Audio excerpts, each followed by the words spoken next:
Okay, thank you everyone for being here in the IC Brown Bag Launchers event. Um, I'm really excited to have you all here, and I'm really honored to have Courtney Dragiff. She was awarded with the um, IC grant for this year. And she's going to be presenting her project that she did during this spring and summer semesters. So a little bit about Courtney. She graduated from Antioch University, um, and her master's in resource management and administration, international sustainable development and climate change. And she also has a bachelor's in biological sciences and marine sciences from the University of Alabama. And she is going to be presenting about the bicycle project. So take it from here, Courtney. Great, thanks, Josh. Hi, everyone. As Josh said, I'm Courtney Dragiff, and technically finished up my coursework this summer in the International Sustainable Development and Climate Change concentration.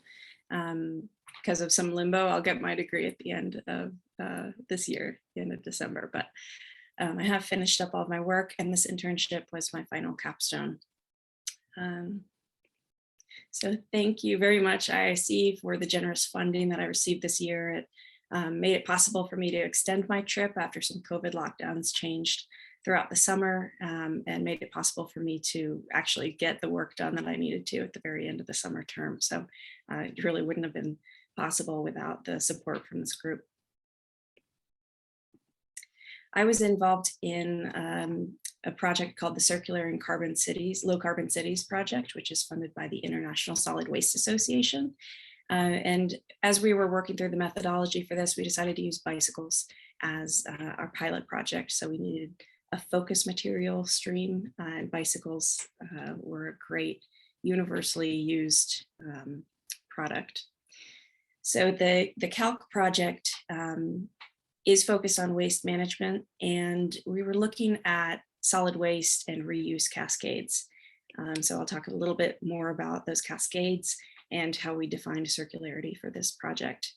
In 2021, I was in Rotterdam in the Netherlands doing field research, and we also had consultants in Cluj, Romania, who were working in parallel and doing a little bit different work on the process and the methodology. So you're probably familiar with this butterfly diagram from the Ellen MacArthur Foundation. I was working on the cascades here, which come before recycling of finite materials. So looking at everything from user, original consumer, to rental, sharing, processes, maintenance, and any method of prolonging life, whether that was at home, doing minor repairs, or taking it into a professional shop. And then looking at sort of professional industrial scale refurbishment and remanufacturing processes. So those are the cascades that we're looking at here. This diagram is from Kartik Kapoor's 21 thesis, Cities' Approach on Circular and Low Carbon Economy. He was my predecessor in this project and did a lot of the research on existing circularity indicators. And so most of his work was up above, looking at the circularity scoring indicator and choosing one that we could test out. And so the indicator that he and his advisors chose based on the existing availability of data is what I was testing out in Rotterdam this summer.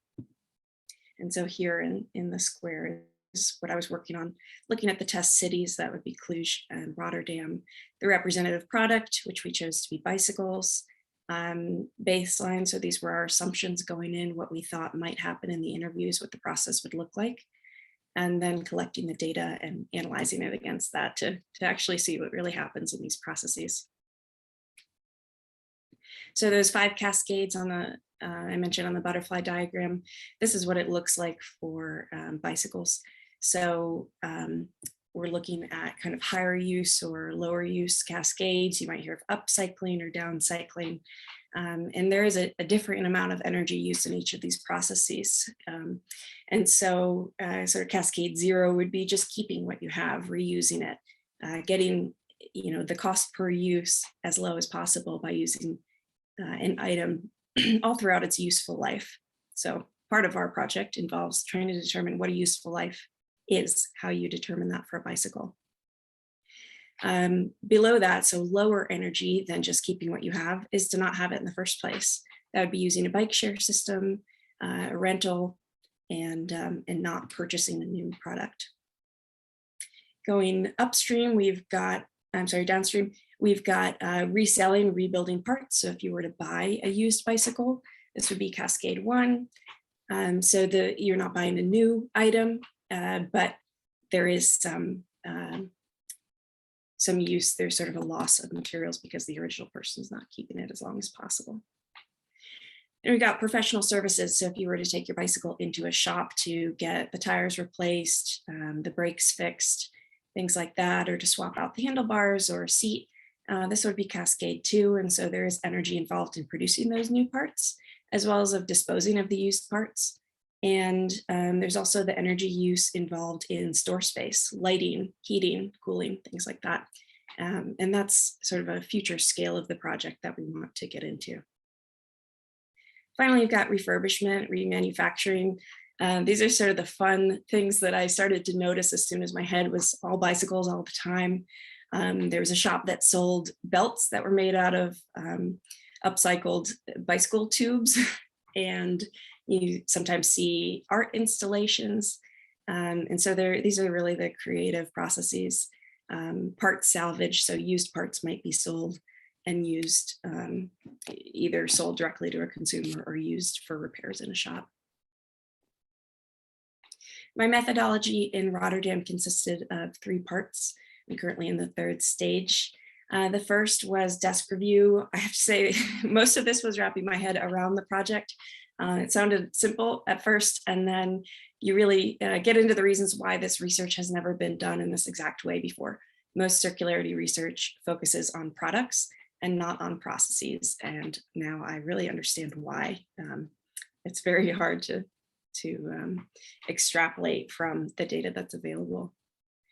I drafted a list of facilities. So these were bike repair shops, new shops. So you could rent a bike, you could buy a bike, you could get your bike fixed. We also in Cluj had a user survey. I'll show you a picture of that in just a moment. The fieldwork was visiting a percentage of these facilities. I went to 10% of the 150 bicycle shops in Rotterdam. So there were quite a few. And starting to develop data sheets so that we could identify how many bicycles are repaired each year and start to use that number to calculate the greenhouse gas equivalents. Finally, in the evaluation stage, we are comparing results from Rotterdam and Cluj. Forgive the dogs, I'm sorry. And developing a hypothesis for the city's cascade so that we can make recommendations to the city's leadership. So in Cluj, the consultants also put together a user survey. This was distributed on social media. And at first they targeted bicycle groups, and then they tried to reach more kind of generic demographics to get a balanced look. But it involved the number of bikes owned, the type, how many miles or kilometers they were ridden each week or each year, where they were stored, and what the primary purpose of use was. So I'll walk you through one of the interviews that I went through. This was a really interesting shop in Rotterdam, Steel Rides, and they focus exclusively on steel frames because they can be almost infinitely repaired and maintained versus carbon frames, which sort of splinter and cannot be repaired. And so they buy frames which are custom fit to each of their customers. And here's a picture of their workshop. So they do salvage parts you see up at the top hanging in a row. These are steel frames. Then they're putting together a custom bike here on the right. This is their supply of used bikes that they source from throughout the country. And they will, they sort of send out word. They have a lot of friends who know that if a good quality steel bike comes across their path, they should let these guys know at Steel Rides. And so these bikes are all waiting to be taken apart and cleaned. The consumable parts, so chain, tires, the grips, anything that's not in good shape will be disposed of, recycled, sold to scrap metal, or put in the landfill. And here on the right are some good quality parts that will be used for their custom bikes. This helps them keep their costs down, but really their mission is focused on reuse of materials. And they have actually won a sustainability award from the city of Rotterdam for this work. So this orange bike is a finished custom bike, measured to the woman who came in and ordered it. There are a lot of new parts on it, such as the tubes, the tires. She wanted a specific seat, and the rest of it is reused. And so this is about €1,000 bike, pretty pricey, but not bad for a custom road bike.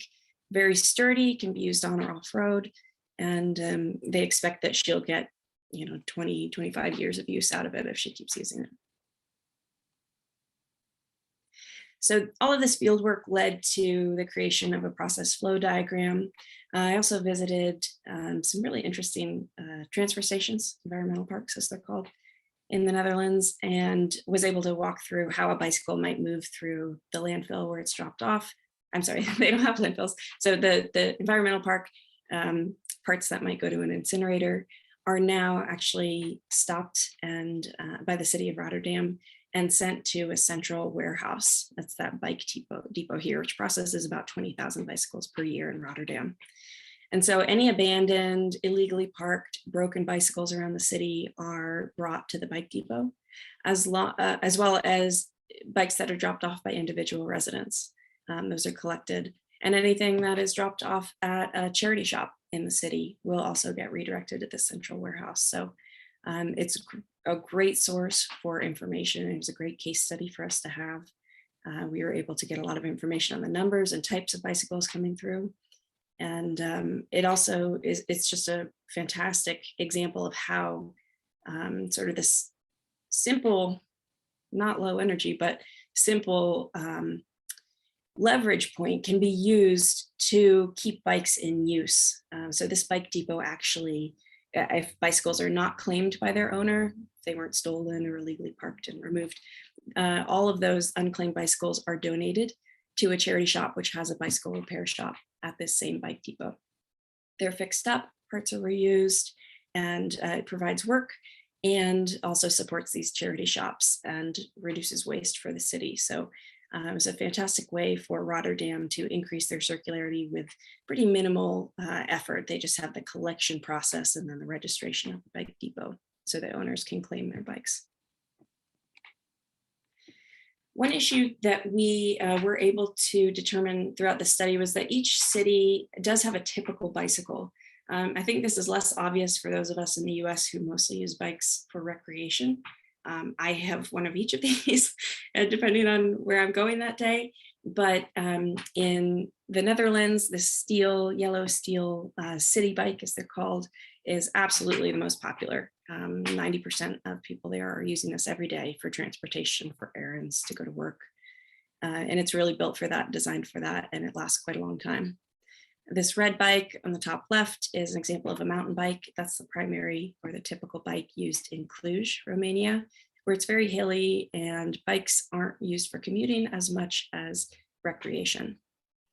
And then in the US, you'll often see these carbon frame or potentially aluminum frame, lightweight racing bikes, road bikes, and those are generally used for recreation. So far, we have not found that to be a typical or the dominant bicycle in any city we've looked at. My fieldwork in Rotterdam, as I mentioned, we found out that the typical bike style is a steel frame city bike because the bikes are most often used for daily transportation. A lot of shops have switched almost entirely to e-bike sales because there's been such a massive increase in those sales over the past 5 years. There was also an increase in recreational, so mountain and racing bike sales during the pandemic when people were looking for safe ways to get outside. And used sales generally are not happening in bike shops anymore. Those are happening on Facebook Marketplace or eBay or similar shops. The quality of the bike when it was new is what determines the likelihood of having these other downstream cascades, repair, resale. This was told to us by users, by the environmental park employees, by the bike shop employees in both Rotterdam and in Cluj. And so high quality bikes, which are more expensive when first purchased, are more likely to have a longer both useful life and then other cascades throughout their life. So the extension there. So not that anybody wants to spend more on their initial purchase, but we heard from a lot of shop employees that starting in the 90s, parts became cheaper to manufacture. And so you can go and buy a brand new mountain bike at Walmart, for example, for about $70.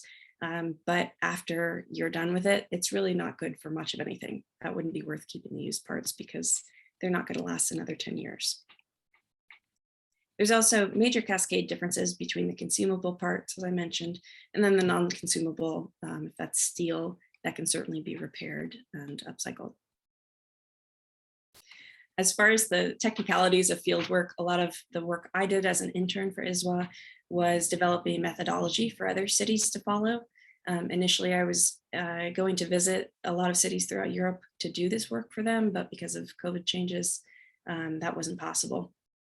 So our goal is to have an easy to follow methodology where cities or a consultant for a city can follow the same tasks that we did and come up with results that can then be added to the data set. The eventual purpose of the research I was involved in is calculating the greenhouse gas emissions involved in these cascades. So not the bicycle, but the resale of the bicycle. So how many tons of carbon dioxide equivalents are released, are involved in replacing the saddle or the tires. And so our consultants in Romania focused a lot on that aspect of the project. So I'll just walk you through a bit, but this was not my research.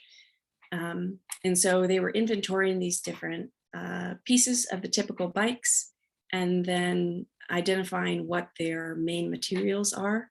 They've also gotten industry averages for each of these parts. And so they're able to find out the greenhouse gas equivalents for each of those parts, which will be used in our process calculations.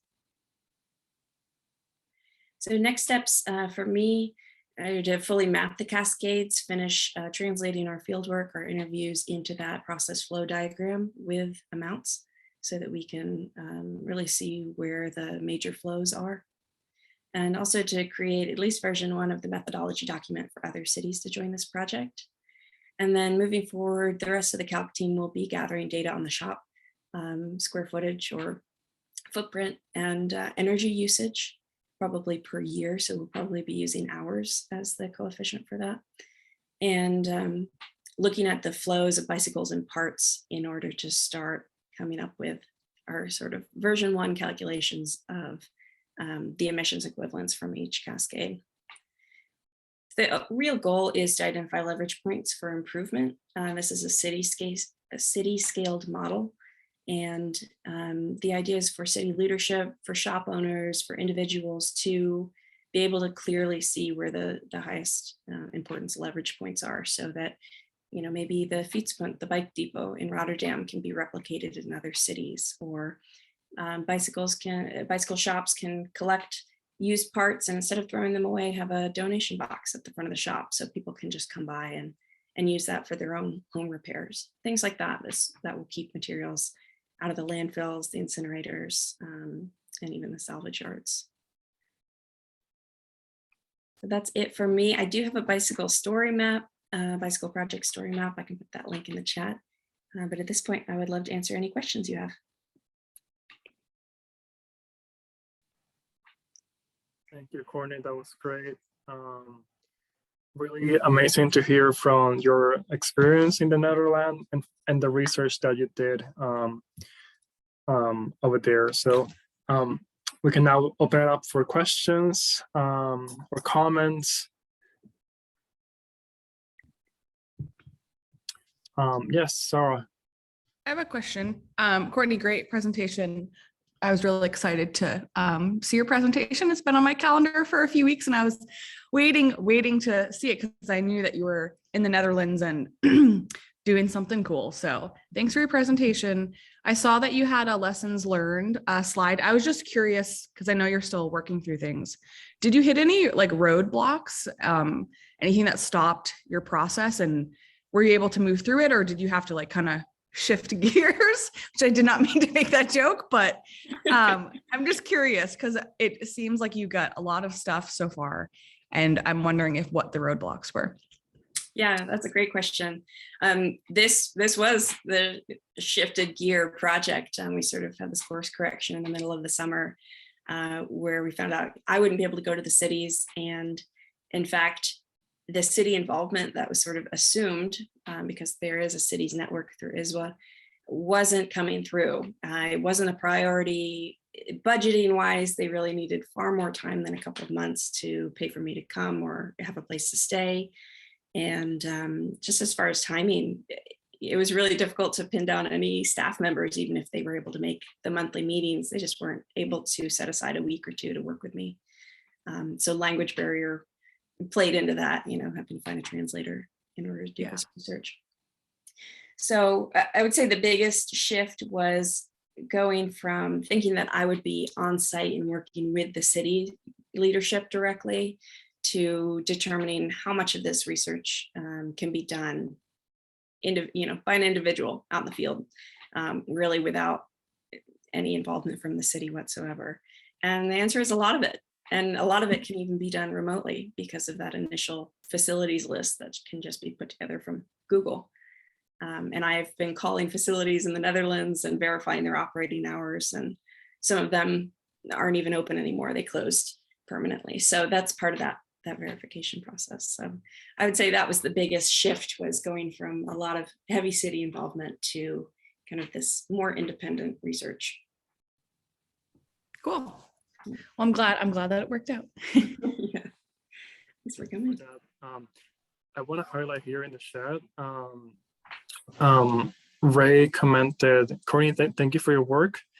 I heard an interesting podcast a few months ago in which the analyst commented that cycling is not a common mode of transportation in the US because culturally Americans don't perceive it as such.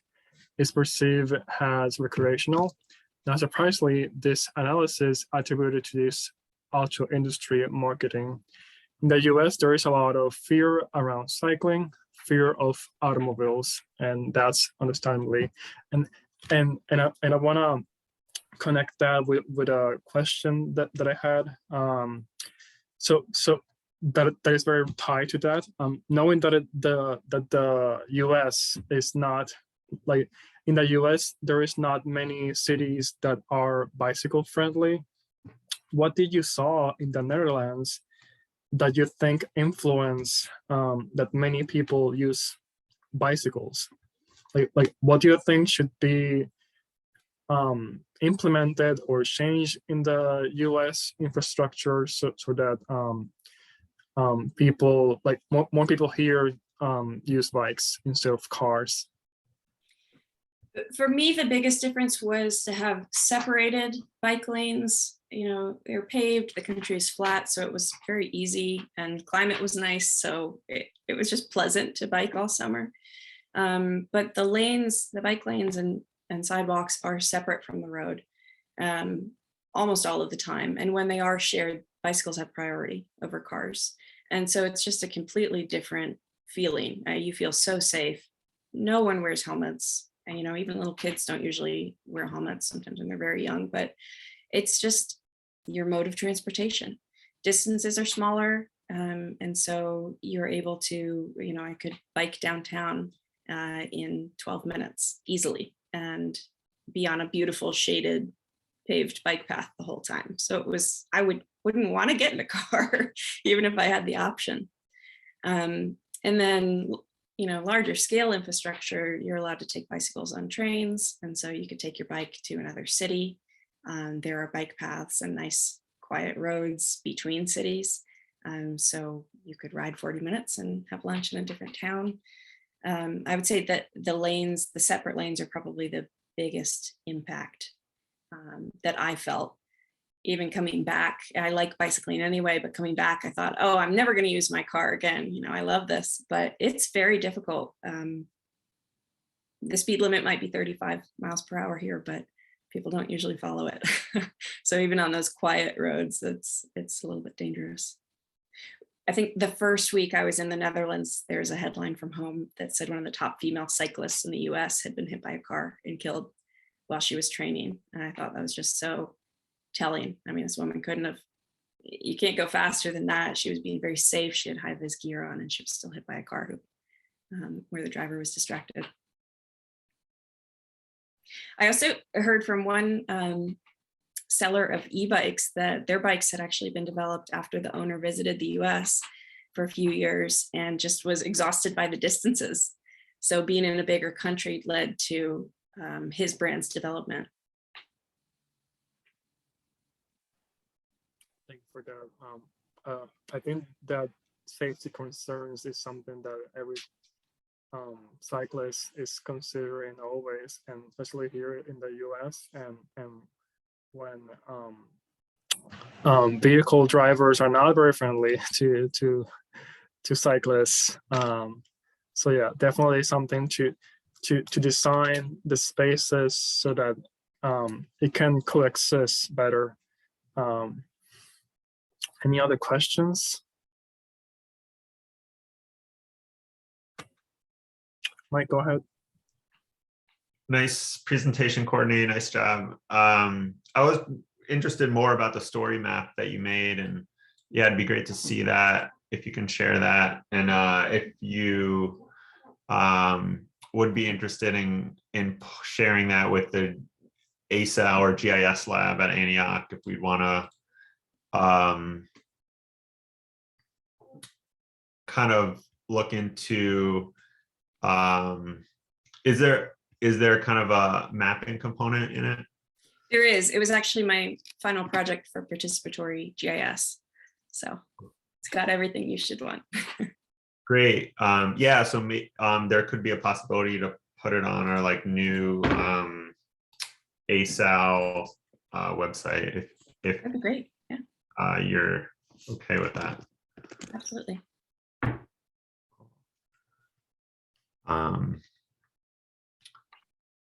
Cool. I guess a more related question.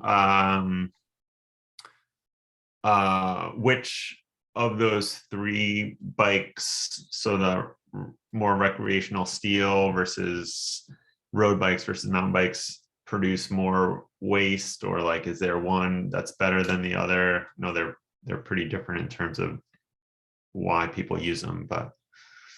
Yeah, so that's what they're working on in Romania right now, is looking at kind of low to high usage and then the overall components of each bike, so that we can at least get sort of a matrix of where the highest emissions would be. You know, does basically the cost per use go down, the emissions cost per use, if you're using it frequently, or is it if you never use it and it lasts forever?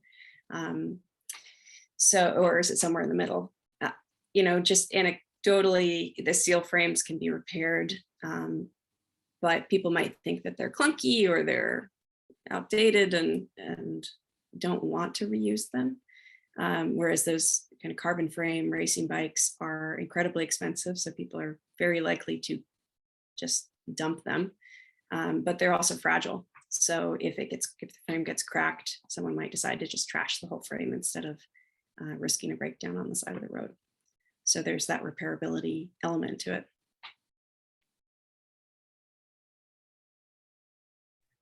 Great, thanks.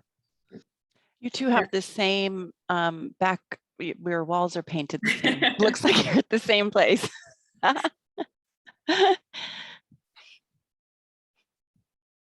Great job, Courtney. Thanks, Don. How long were you there for? I might have missed that. 4 months. Wow. Yeah. So cool to hear about your project. It's wonderful. Yeah, so we do have a few other cities that are interested, and if you know of people who want an intern, I know Ann Scheinberg is looking for an intern to continue this work. Courtney, I have a question. I had to step away at the end for some animal related chaos. So you might have covered this and I missed it. But if you didn't, could you say anything about your kind of personal next steps and any ways in which this work informs them either directly or indirectly? Yeah, absolutely. So I finished up my coursework at the end of the summer and will officially get my degree in the next month or so. I've moved to Greensboro, North Carolina, hoping to make this my hub. And I'm job hunting right now. So if you know of anything in the research triangle, send it my way. But I'm shifting from land conservation to sustainability work. And I really would love to get involved in a corporation that's developing a sustainability department or has, multinational initiatives. That would kind of be my ideal because I love traveling and I love learning about how different national regulations affect business processes, which usually puts people to sleep at parties. So don't talk about that.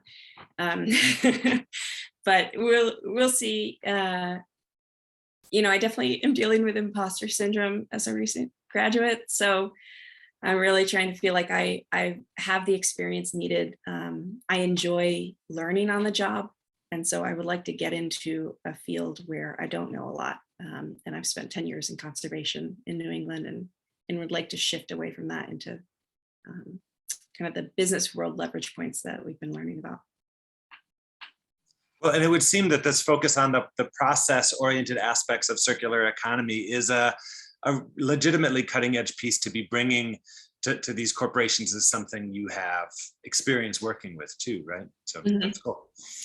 Honestly, that bike depot in Rotterdam is just such a fascinating case study, and I highlighted a little bit more on the story map.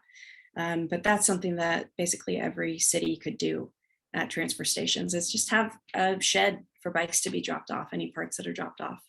And then that bike repair workshop is something that was pretty much self-sustaining and in fact generated income for the charity store. So I think that was a great example. I saw some really amazing examples of infrastructure, large and small, from underground multi-story bike parking that's staffed 24/7 to just painting the bike lanes a different color, which really visually distinguishes them. So thank you again, IIC, for supporting this. It made a huge difference. Thank you so much for your work, Courtney. I have another question. What would you recommend for cities who are looking to shift from where they are at right now with the accessibility to cyclists, to safety, and to be able to navigate more throughout the city more efficiently with a bike? What would you think should be a way to start to make it more easy for cyclists to be cyclists on a city? I think there's just so much demand, as we saw throughout COVID, for better outdoor spaces. So better, more tree canopy, quieter streets, slower traffic, more places to play, native plants in the parks, things like that. So it's the perfect complex system of we need better mass transportation. You need the infrastructure and kind of the knowledge of how to use bikes in all different weather. In the US, I've definitely been a fair weather cyclist, but now I think, oh, it's raining. Well, guess what? I'll dry, after I get where I'm going. So there are a lot of different pieces to it. I'm really interested in green infrastructure in the city and natural landscaping within cityscapes. I think there's a ton of potential to alleviate a lot of the changes that we're seeing with flooding, by adding green and blue infrastructure within cities. So I'm kind of hopeful that it all melds together, that different groups can say, well, we want a park and we want better bicycling infrastructure, and instead of paying to upgrade the water treatment plant, why don't we just fix our flooding problems, by adding more natural drainage and plants throughout these areas of high risk. So I hope that all comes together, that people really see that they can converge their ideas and not spend money on individual projects, but think of the city as, one cohesive vision. Thank you for that, Courtney. Any other questions?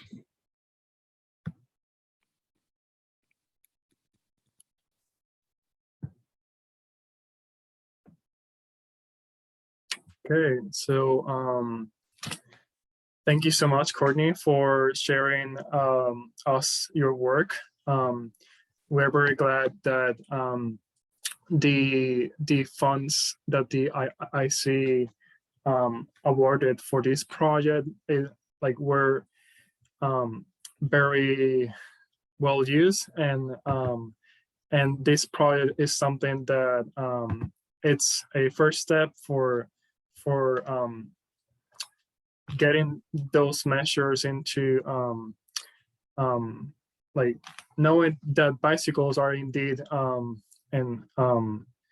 more sustainable, and the way that the circularity of bicycles can also be measured of to make it more efficient. So I'm really glad that this work is happening, and many other cities can learn from this. So great job. And thank you everyone for being here. And stay tuned for the next events that the IIC is organizing. Mike and Jason, do you want to share some final thoughts? Or Andrea? Thanks so much, Courtney, for presenting. Are you okay with us putting this presentation on our YouTube video